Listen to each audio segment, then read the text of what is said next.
أعوذ بالله من الشيطان الرجيم بسم الله الرحمن الرحيم الحمد لله رب العالمين الرحمن الرحيم مالك يوم الدين إياك نعبد وإياك نستعين اهدنا الصراط المستقيم صراط الذين أنعمت عليهم غير المغضوب عليهم ولا الضالين آمين اللهم صل على سيدنا محمد وعلى آل سيدنا محمد كما صليت على سيدنا إبراهيم وعلى آل سيدنا إبراهيم في العالمين إنك حميد مجيد.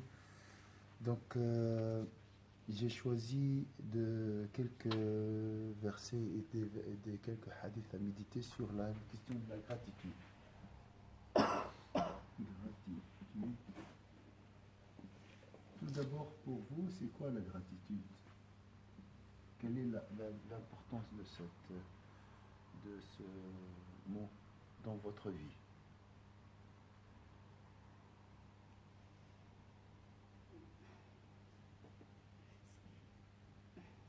C'est reconnaître un bienfait, et reconnaître que, alhamdoulilah, on a été entouré de bienfaits toute notre vie. Reconnaître un bienfait. D'accord. Ça, c'est la définition. Et reconnaître un bienfait.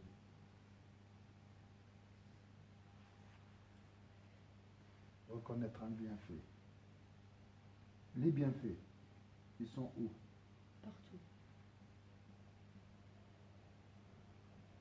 Celui qui rattache à son Seigneur. Et surtout, donc partout, il y a deux choses dans la vie. Il y a deux formes de bienfaits, cachés, visible. Caché et apparent.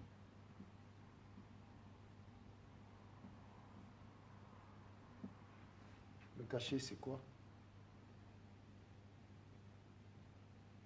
Moi, je dirais que c'est l'islam, c'est ce qui nous est donné la foi, peut-être. L'islam, d'accord. Parce qu'on ne le voit pas tout le temps, en fait. Ce bienfait-là, c'est le principal. C'est le entre-deux. Ah. Parce qu'il y a les piliers, les piliers qui sont visibles. Hein, voilà, quelque chose qui est... Mais le secret, de toute façon, chaque chose a un côté à part, comme le corps de l'homme. Comme l'homme, corps, âme, toujours. Il y a deux aspects, visibles et invisibles. Même les choses apparentes, elles ont 99% de réalité invisible. Ça, c'est sûr. Alors, le cachet, vous avez le cachet ou bien on dit camouflé. Donc, comme si ils sont bien codés dans un coffre-fort. Et souvent, ils sont entourés par des choses détestables, désagréables. Des fois, même par la laideur.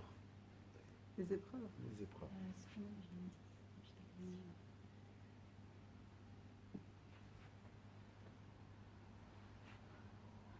Pour nous, le destin, c'est des épreuves. Nous, dans notre... c'est le destin.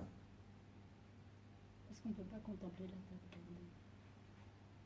Voilà. Alors, maintenant, si je pose la question, quel est le plus beau? Le bienfait apparent ou le caché? Alors, bien sûr, le caché, parce que là, ça demande une certaine... Donc, tu t'habitues et tu le reconnais plus. Comme le tableau, il est beau, comme cette page. Juste pour comprendre ça, regardez, ça c'est très joli, hein, très joli, comme design, comme tout, comme le livre. Mais le contenu est plus beau. La même chose de la nature. Mais subhanallah, cher, c'est comme la Suisse. Oui. Tout le temps, je prends cette image. Oui. Il y a des gens qui sont là depuis leur naissance et qui ne visitent pas la Suisse. Et je me dis, subhanallah, vous avez la beauté partout, mais c'est normal pour vous. Parce que pour eux, l'œil, c'est l'habitude. Pour eux, il n'y a rien à découvrir, à part la photo extérieure, les paysages de l'extérieur. Ils pensent, et c'est vrai, hein, avec le temps, tu perds peut-être Ibn Adam même, avec le temps, il s'est habitué à voir le paradis, tout ça, il a cherché plus loin, il a cherché cacher quelque chose. Mhm. Et lorsqu'elle a entendu la proposition du diable, elle a dit, c'est intéressant ça. Parce que l'apparence, c'est d'ailleurs tous les ni'am comme la vue, Oui. le fait de parler, les mains, tout ça, Oui. c'est des ni'am auxquels on est habitué. Donc, c'est-à-dire on ne les voit plus. Comme on s'en privait par Exactement. l'épreuve pour Et, s'en exactement, et presque c'est l'épreuve qui te pousse à la gratitude, alors que c'est ce qui est apparent, qui nous dit que voilà, Oui. c'est des bienfaits qui t'ont donné. Oui. Mais on ne les rattache pas souvent. Oui. Alors, je ne veux pas comparer, mais vous pensez quoi? Quel est le plus beau? L'épreuve ou un paysage ici dans une montagne? Ou même la compréhension d'un Coran, d'un verset du Coran. Je ne parle pas de l'épreuve en tant qu'outil, je parle de l'épreuve en elle-même. Je dirais l'épreuve parce que c'est celle qui amène une révolution intérieure.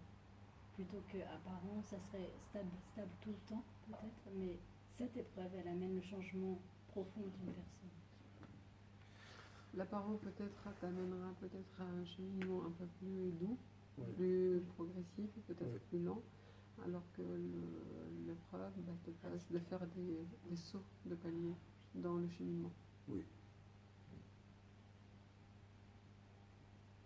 Subhanallah, c'est une question qui tourmente. Parce que regardez le soleil, c'est source de lumière, ça. Imaginez. Qui rayonne partout. Après, nous avons ici des couches ou des voiles partout.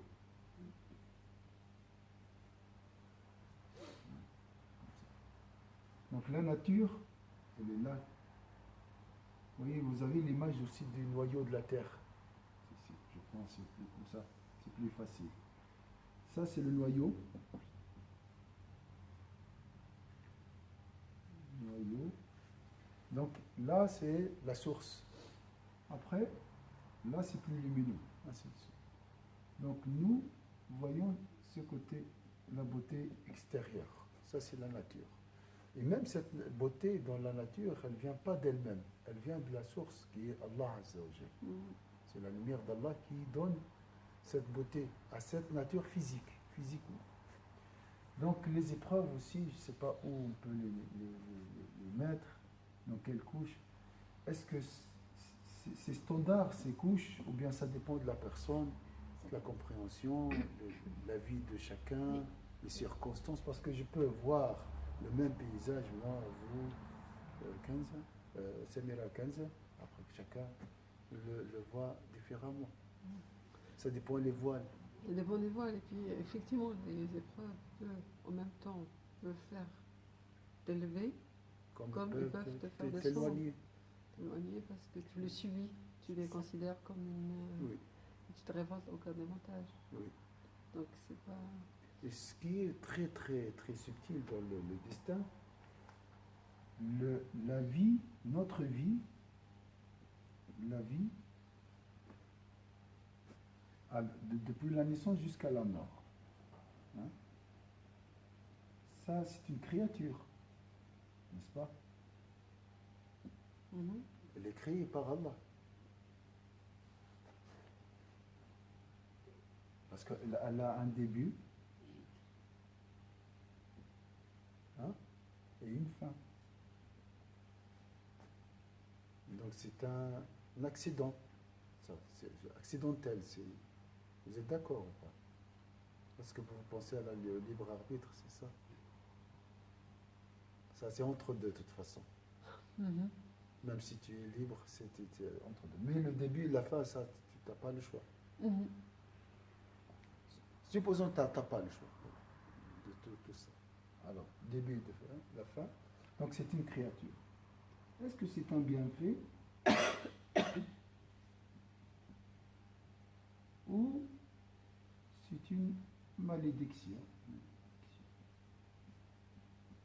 Ou c'est rien, neutre? Après, c'est à toi de la remplir.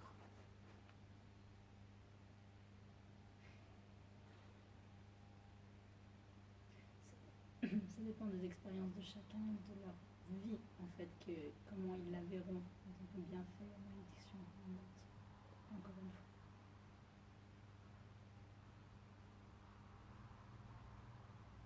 Donc c'est un récipient ou c'est déjà rempli, un vide, je veux dire aussi. Ça c'est pour. Parce que une personne qui est en train de vivre la guerre en ce moment ne verra pas la vie comme nous on la voit en Suisse. D'accord. Donc, imaginez une vie pleine de guerre. Il y a des gens qui vivent comme ça. Toute leur vie en guerre. Une vie pleine de mal. Handicapé, par exemple.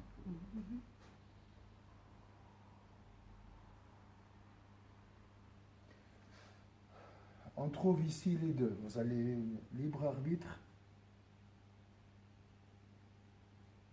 prédestiné.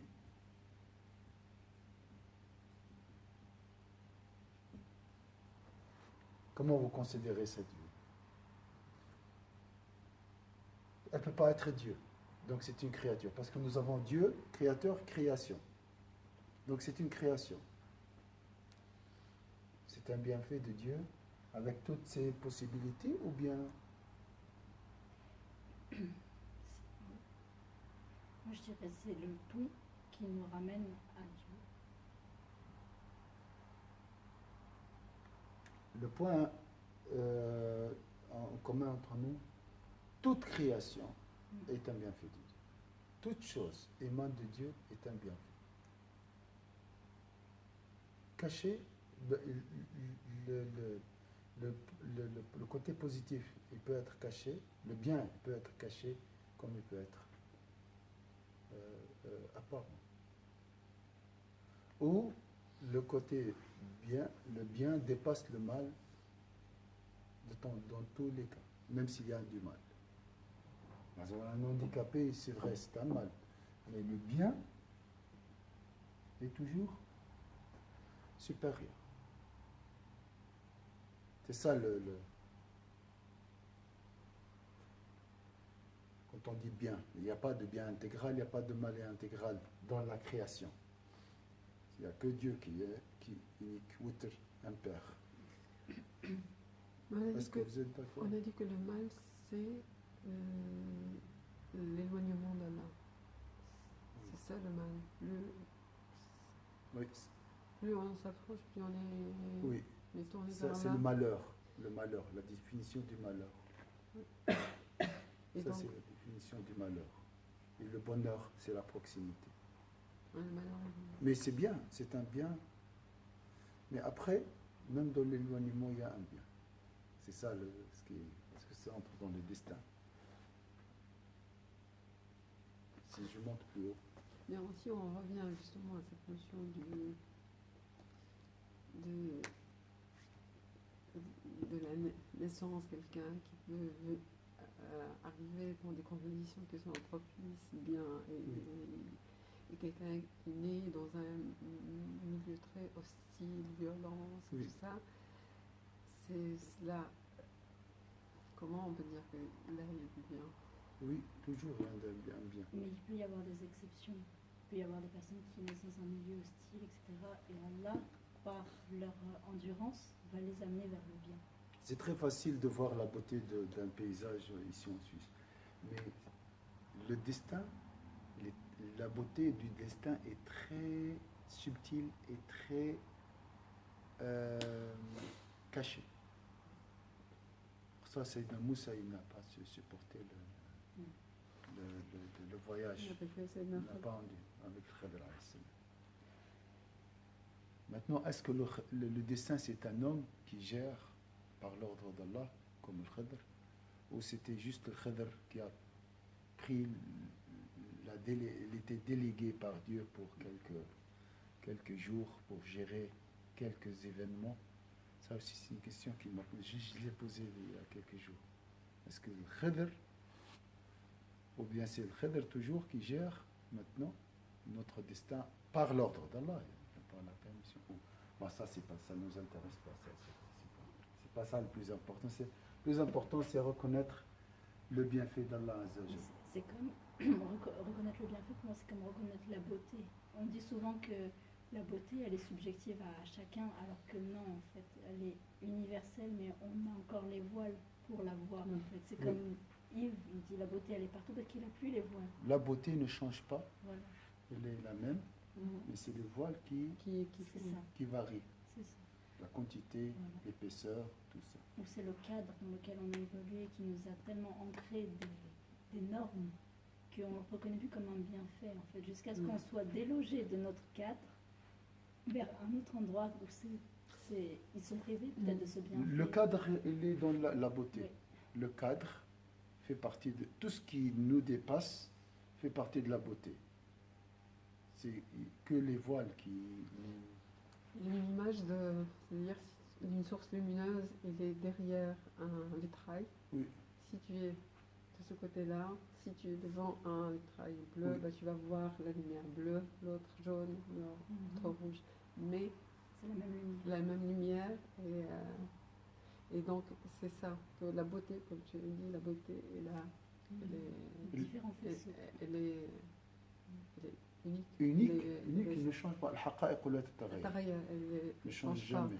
Mais c'est ton et tes voiles qui vont faire que tu vas l'apercevoir. Maintenant, tu m'as surmonté par cette question. Donc, l'environnement peut aussi me voiler. Ça ne dépend pas de moi. C'est le bleu qui m'a... Moi, j'ai la clairvoyance pour voir cette source de lumière. Alors là, ce vitre, c'est un bienfait de Dieu aussi. Il faut chercher pourquoi il est bleu, pourquoi Allah a fait que ce vitre soit bleu. Mais je dirais, je ne pousserai pas. C'est-à-dire, ça c'est un bienfait. Et puis, comme je suis là devant ce vitre bleu, c'est juste, il ne faut pas dire que la lumière elle est bleue, tout simplement. Oui, oui. C'est surtout ça. C'est dire, elle est bleue, mais elle peut être aussi rouge. C'est ouvrir ce spectre et dire que c'est pas que bleu. Oui. Donc il faut enlever le voile pour voir la réalité. Le prisme. On va dans la figure. Alors, c'est bien, on a fait un petit voyage dans les bienfaits de Dieu. Hein, et on a compris qu'il y a Dieu et son reflet. C'est ça. Il n'y a rien d'autre. Hein. Alors, quelle est l'importance de la gratitude d'après cette définition, reconnaître un bienfait? C'est ce qui nous amène Relier ça à Dieu. Dans ta vie. Quelle place occupe la gratitude? D'après ce qu'on a vu ici. Elle doit être tout le temps. Elle doit remplir. C'est la vie. C'est la vie. Donc, elle nous amène à être heureux. Et Dieu veut que soit en soi heureux. Voilà. C'est la vie. C'est la philosophie. C'est une philosophie. Philosophie de vie. C'est aussi l'épine. Et pour la spiritualité, parce qu'on fait beaucoup de choses, nous, dans notre spiritualité. Nous adorons Dieu, nous assistons à ce cours. Mais ton objectif, c'est quoi? Aimer Dieu, connaître Dieu. Parce qu'il y a plusieurs tendances dans le cheminement spirituel. En fait, il y a deux tendances, si je peux dire. Il y a la tendance de l'effort. Il y a la tendance de la gratitude.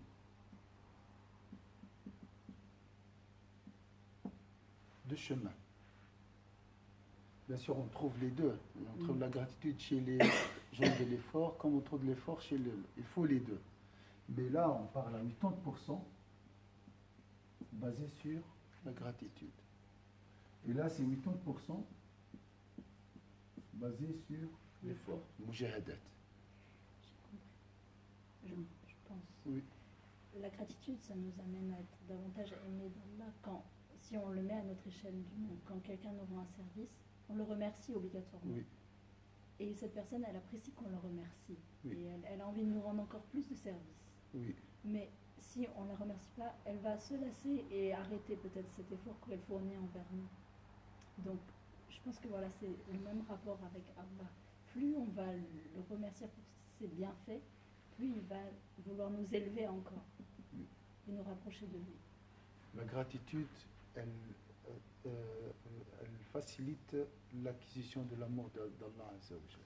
Je pense que ce qu'elle a dit là, c'est-à-dire Dieu est tout le temps. C'est Dieu, c'est-à-dire lorsque nous aime. on fait, Dieu nous remercie. Si on remercie Dieu, il nous donne encore, mais Dieu il nous donne toujours. Je pense que c'est à nous. C'est-à-dire Dieu, il est toujours dans cet amour. C'est pas qu'il va nous punir. Non, c'est qu'il va nous éprouver pour qu'on reprenne conscience. Je pense que c'est nous. C'est d'être plus on est dans la gratitude, plus on va percevoir cette énergie. On va l'apercevoir, on va ouvrir encore plus et on va accueillir. Plus tu es dans la gratitude, ton eau, il est plutôt, au lieu qu'il soit tourné pour recevoir, il se ferme et tu reçois tout. Et je pense que le don de Dieu, il est immense. On ne peut pas dire que voilà, il est dans sa rapport. C'est comme, il y a plein de gens qu'on verrait d'extérieur, on se dit, subhanallah, ils ont tout, ils sont riches, ils ont truc, mais pourquoi ils ne sont pas heureux? Parce qu'ils n'ont pas rattaché ce bienfait-là à Dieu. Donc ils sont tristes et ils vont même jusqu'à se suicider. Oui. Alors qu'ils ont des bienfaits, pas possible. Ils vivent mieux que 2/3 de la population mondiale. Et je pense que c'est cette image-là, moi je trouve que c'est comme ça. C'est-à-dire plus tu remercies, plus tu ouvres. Oui. Tu ouvres jusqu'à ce... Il y a une connexion. Il y a une connexion. Et plus tu n'es pas dans la gratitude, ça se ferme.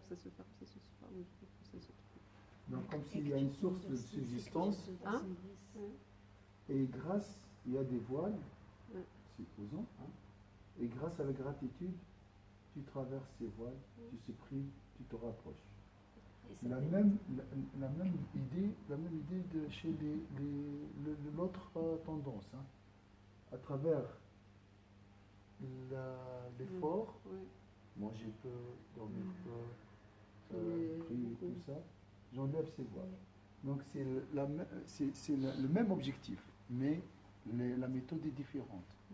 Les ulama, ils ont dit, subhanallah, cette méthode est puissante et d'actualité. Cette méthode, 80% d'efforts, c'est très difficile. Donc ils ont dit, cette méthode a abrogé celle-là. Parce que dans le cheminement spirituel aussi, il y a des époques. Oui. Des époques.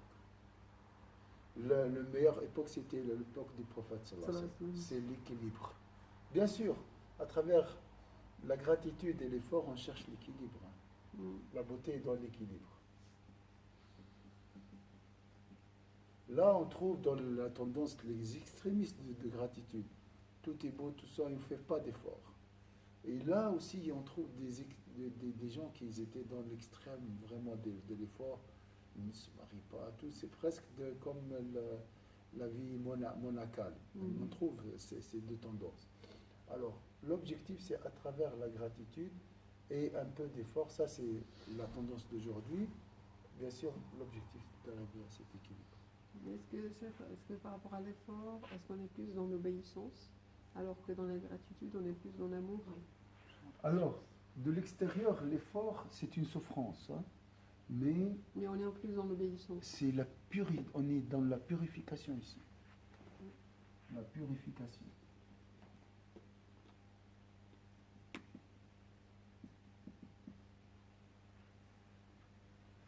Donc, si j'inverse, purifier pour goûter. Ici, c'est goûter pour se détacher. Si je goûte à la réjoution de la proximité, je m'éloigne de ce barman. Donc cette tendance est plus facile aujourd'hui, plus accessible. On ne peut pas se retirer 40 jours comme avant, ici. On ne peut pas. On ne peut pas rester sans se marier. Hein, on ne peut pas faire ces efforts avec les cœurs qui sont devenus très durs, tout ça. On a besoin de la gratitude, de cette tendance. Et je pense que la gratitude mène aussi à empêcher de tomber dans le haram. C'est-à-dire que même quelque chose de halal peut, avec excès, t'emmener vers le haram. Alors que si tu reconnais, tu vas l'utiliser avec modération. Tu vas vraiment l'apprécier à sa juste valeur. Oui, oui, ça c'est juste. Oui. Donc la gratitude est très forte. Hein. Donc c'est peu d'efforts, mais beaucoup d'effets. Ça c'est la tendance. Maintenant dans la spirituelle qu'on peut à laquelle on peut s'adhérer. Donc la gratitude, c'est une philosophie de vie et c'est une philosophie et l'épine dorsale du cheminement spirituel. Donc vraiment, c'est l'objectif. Une dernière chose aussi, c'est qu'elle écrase l'orgueil et l'ego. Oui, non, mais elle est magique, elle est magique. Facilement, tu peux te détacher. Voilà, c'est pas grâce à Allah. Là, tu peux, parce que c'est une réalité. En fait, par exemple, je prends l'infatuation. Ah, mashallah, tu es intelligente, Kenza. Oui, merci beaucoup. C'est grâce à Allah. Mais je dis, non, je veux pas, je m'éloigne des compliments. Tu ne peux pas. Les gens viennent vers toi pour te dire, ah, tu es intelligent, tu fais quoi? Tu dois vivre avec les gens. L'autre tendance, c'est chercher la montagne. L'idéal, c'est l'effort. L'idéal, c'est s'éloigner. L'idéal, c'est le minimum de contact avec les objets et les hommes. Mais c'est l'effort pour augmenter l'ego. Oui. Et des fois, oui. Des fois, c'est pas les deux ne sont pas faciles. Hein. Ne sont pas faciles. Mais disons que la gratitude, effectivement, ça te pousse plutôt à l'humilité et au détachement. Oui, parce oui. que vraiment, oui. Par l'effort, il y a quelque chose. Je suis capable de faire ça. C'est-à-dire, ça te. Lorsque tu t'éloignes, tu commences à faire des scénarios sur toi. Oui. Non, il ne va pas te laisser dans ta grotte, dans la ville, il ne va pas te laisser. Mais, subhanallah, les ulama, ils ont aussi, si on peut dire, il peut comprendre le contexte. Hein. Donc, ils reçoivent. Mais dans tous les cas, dans les deux tendances, il faut un guide. S'il n'a pas le guide, on a la prière sur le prophète toujours. Alors, ce qui est beau dans ce livre, parce que c'est à votre avis, le chapitre, il s'appelle les vertus de la louange et du remerciement. Le chapitre, ça c'est le chapitre 242. Le chapitre 243, c'est quoi? Ça c'est le remerciement, je veux dire. Le chapitre suivant, c'est quoi?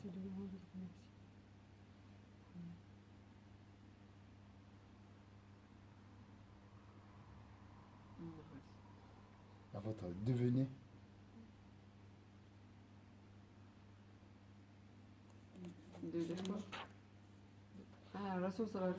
La prière sur le prophète. L'ordre, vous voyez? Donc, parmi les sources, c'est pour ça que c'est très facile, cette tendance. À travers la prière sur le prophète, tu peux avoir directement cette positivité de la gratitude. C'est pas mal, l'autre jour, j'ai mis en pratique, j'étais énervée en fait, mais intérieurement. Oui. Je m'étais dit, c'était juste avant la rupture du jeûne. Je me suis dit, je vais faire ma séance de dhikr.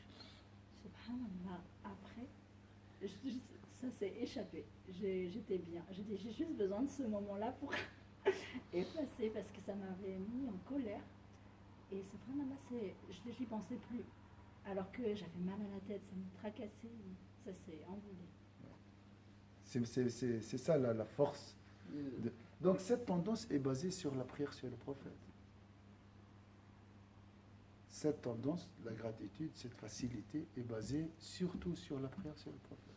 Son nom. Son nom, voilà. Son nom, c'est Mohammed. Donc, autre chose, la gratitude est liée à plusieurs notions. À l'unicité de Dieu, comme on a vu avant. Au détachement. Elle peut résoudre plusieurs. À la confiance en Allah. La remise confiante en Allah. Et ce qui est encore plus beau, on a Ashhadu an la ilaha illallah. D'accord?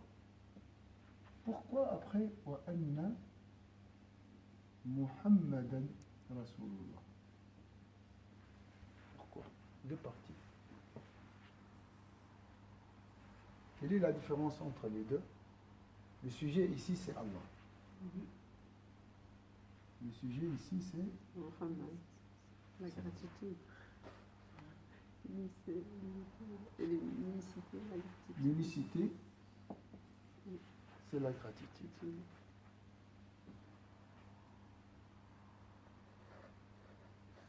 Si tu as compris Allah, tu vas devenir beau comme Sayyidina Muhammad. Et tu vois là, tout est beau. C'est simple. Et tu vas être toujours positif. Ça, c'est l'islam. L'islam, c'est ça. C'est connaître Allah pour après le voir partout et dire Alhamdulillah. Simple. Donc ça, c'est... Donc, l'islam concrétisé ou bien personnifié